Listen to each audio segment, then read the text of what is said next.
Hello and welcome to Upfront. I'm County Commissioner Jon Stavney, and I'm here with Ken Whitehead, who is our Solid Waste and Recycling Director at Eagle County. Glad to have you here, and good morning. Thank you, sir. Appreciate it. Now, you have you're a little new on the job here. You've been what, 8 months, 6 months? 7 months, sir. Okay, good. See, I was right in there. Mm-hmm. And you did this before. Yes, sir. Tell me a little bit about what it's like to run a facility like this. It's a lot of fun. It's basically a landfill is a utility. We're a production line, basically. The garbage comes in, we take it across the scale.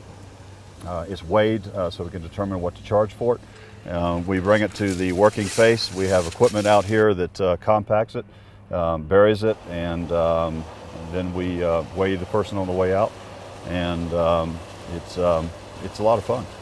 Good. And you've been interested in doing this for a long time? And what's your background that makes you interested in running a facility like this? Yes, sir. I've been doing this for 23 years. Yeah. I've had 3 different enterprise funds that I've been responsible for. And started off in Florida, where the weather's a little warmer, but not nearly as fun as it is in the wintertime here. And basically, you're just saying your kids got their first snowstorm that they got to be in. We were Florida sitting to around the Colorado. table watching the snow fall for the first time, and they had a blast. Then we had a snowball fight, and that was equally fun.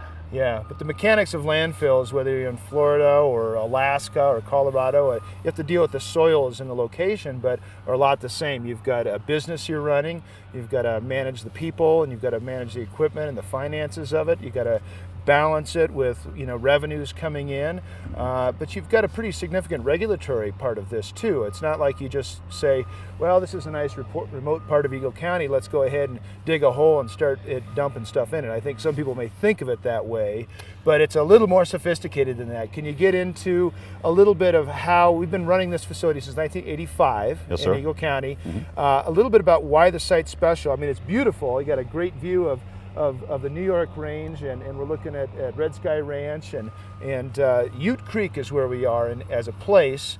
We're up 131 on the way to Steamboat, just a couple miles, really? Just a couple miles northeast of Wolcott. So can you tell us a little about how this was chosen? Is it just because it's not really very smelly out here right now? It's a little noisy, but not any more than a construction site. How is a site like this chosen, and why is it here instead of somewhere else? This is an ideal location for a landfill because you have extensive shale and clay underneath the landfill, which is very impermeable. By that we mean that water takes a long time to pass through the soils. Case in point, if you were to look at groundwater directly underneath the landfill and track how long it took to get to the property line, it'd be 300 years. 300 years, that's Yes, a long sir. time. And So that's different from a lot of alluvial soils. If we were right next to the Eagle River or Colorado River, presumably that groundwater, without a lot of strenuous effort to contain it, would naturally, very quickly flow into the watershed. in Florida, groundwater can get there in days. Wow. So we are uniquely situated here. It's a great location for a landfill. It's also good in terms of we're not next to a school, we're not next to a town or anything like that. We're far enough into the country where we're not bothering anybody, but close enough that trucks don't have to travel a long way and therefore add expense to their collection costs. Well, let's talk a little bit about, this isn't all things to all, anybody wants to dump something. Now, we've done shows in the past about the materials recovery facility, the MRF, recycling facility to most folks, where we're sorting out what people have sorted out at their household or where they've deposited, things like cardboard and plastics and glass that we're able to separate out of the landfill. That has a couple of good benefits. It doesn't fill up the landfill, so it takes longer to fill the landfill, and some of that product has value. And then, of course, we did another show on the household hazardous waste. I want to stress the word household hazardous waste. That's People correct. hear hazardous waste and they're thinking white trains and nuclear power and gosh knows what else. But that's your paints and the things that are toxic, say to your children or whatever, right? You don't want to pour them in the drain, but you can bring them here.